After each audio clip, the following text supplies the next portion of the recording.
sounds of scrolls being unrolled, whispers. Jerusalem, a whirlwind of intrigue. Uzziah dies, and the prophecy falls silent. What if Isaiah, the voice of God, chose silence? What secrets would be buried? What destinies would be altered? The history you know is about to be rewritten. One decision, one moment of hesitation, and the world changes forever. Without Isaiah's words, would Assyria have prevailed? Would the temple have been desecrated? The lineage of David interrupted? Imagine a future without consolation, without messianic hope. But the most unsettling question remains. What would fill the void left by the absence of prophecy? A new religion? A tyrannical king? An endless darkness? Prepare to question everything you know. The truth behind Isaiah's silence is more complex and disturbing than you imagine, and the final answer will reveal the price of unspoken faith. Are you ready to discover what really happened when a prophet's voice fell silent? Jerusalem in 740 BC is a city of contrasts. The opulence of the temple coexists with the poverty of the sheepfolds. Traditional faith competes with foreign cults that seduce the people with promises of prosperity and pleasure. The royal palace is a nest of intrigue, where the king's advisors vie for power and plot secret alliances. The Assyrian threat hangs over the city like a dark cloud, generating fear and uncertainty. In the narrow streets, merchants sell their wares, priests perform sacred rites, and prophets cry out for justice and repentance. But Isaiah's silence casts a shadow over all this. The absence of his voice amplifies the dissonance, deepens the crisis, and accelerates the decay. The atmosphere becomes more tense, more laden with foreboding, as if the city itself were sensing the impending catastrophe. The colors become more muted, the sounds more muffled, as if life were losing its vitality.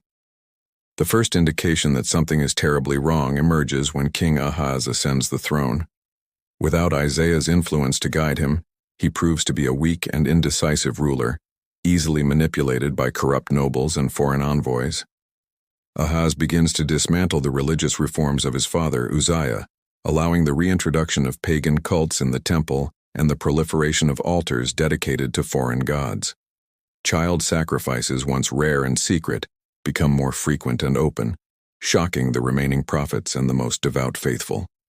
Justice becomes a commodity, sold to the highest bidder. The poor and oppressed are ignored, while the rich and powerful live in luxury and impunity.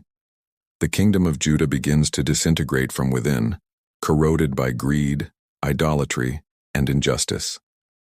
And Isaiah's silence becomes deafening, a silent indictment against the king's apostasy and the nation's decadence. A marginalized figure, perhaps a disillusioned royal scribe, a rebellious faithful priest, or a widow who has suffered the king's injustice firsthand, becomes the silent witness to the growing corruption. This person, knowledgeable of palace secrets and the machinations of the nobles, observes with growing horror the moral and spiritual decay of Judah.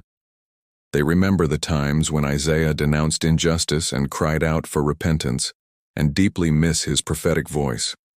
Unable to remain silent, the witness tries to warn others of the impending danger, but their words fall on deaf ears or are met with scorn and distrust. The witness begins to secretly record the events they witness, hoping that one day the truth will be revealed and justice will be done. This clandestine record becomes indelible proof of Judah's apostasy, a silent testament to the tragedy that befalls the nation. The witness lives in constant fear, knowing that their life is in danger if their activities are discovered, but refuses to abandon their search for the truth. Amidst the growing chaos, a small group of faithful priests and prophets, led by an old mentor of Isaiah, decides to investigate the rumors of idolatry and injustice spreading throughout the kingdom. They meet in secret, exchanging information and searching for signs of divine wrath. They visit remote villages, where they find pagan altars hidden in the woods and children being offered as sacrifices to foreign gods. They confront corrupt nobles, who despise them and threaten them with violence. They pray fervently in the temple, seeking a divine revelation to show them the way forward. But Isaiah's silence hangs over them like a curse, preventing them from finding the clarity and guidance they so desperately need. The investigation becomes increasingly dangerous as the group gets closer to the truth. They realize that Judah's apostasy is far deeper and more widespread than they imagined, and that the forces opposing them are powerful and relentless. The group begins to feel desperate, fearing that their efforts are in vain and that Judah is doomed to destruction. During their investigation, the group of faithful priests stumbles upon a mysterious object, hidden deep within the temple, or in a secret location known only to a few. It could be a clay tablet with forgotten prophecies, a forbidden pagan artifact, or even a scroll containing Isaiah's first attempts to record his visions which were suppressed. The object emanates an aura of power and mystery, and its discovery sheds new light on the situation in Judah. Upon examining it, the priests realize that it contains crucial information that could change the course of events. It may reveal the origin of King Ahaz's apostasy, the identity of the conspirators manipulating him, or even a way to restore the covenant between God and his people. However, the object is also shrouded in danger. Its possession attracts the attention of dark forces, who will do anything to recover or destroy it. The group of priests finds themselves in a race against time, trying to decipher the object's secrets before it's too late. The discovery of the mysterious object heightens the tension and suspense, adding a layer of intrigue to the narrative and propelling the investigation to a new level. If this interpretation is making you rethink this story, leave a comment below with your perspective. These videos are meant to provoke reflection, and I read all the comments. And if this type of content interests you, subscribe to the channel so you don't miss the next ones. Isaiah's silence becomes a character in itself, a constant and oppressive presence hanging over Judah. It is the silence of absence, the silence of lost opportunity, the silence of imminent condemnation. The people, once accustomed to the prophetic voice that guided and comforted them, now feel lost and helpless. Prayers seem unanswered, rituals lose their meaning, and faith begins to wane. Silence also manifests itself in the lack of communication between members of society. Families are divided, friends drift apart, and mutual trust disappears. Gossip and intrigue take hold of hearts, poisoning relationships and fueling paranoia. Isaiah's silence echoes through the palace corridors, where King Ahaz makes unwise decisions without consulting divine wisdom. It resonates in the city streets, where injustice and violence become increasingly frequent. And it spreads through the fields, where the land becomes barren and the harvests dwindle, reflecting the spiritual aridity of the people. The silence becomes unbearable, a silent torture that corrodes Judah's soul and prepares it for destruction. When all seems lost, a surprising twist shakes the foundations of the story. Perhaps Isaiah did not remain silent out of fear or disbelief, but rather for a far more complex and disturbing reason.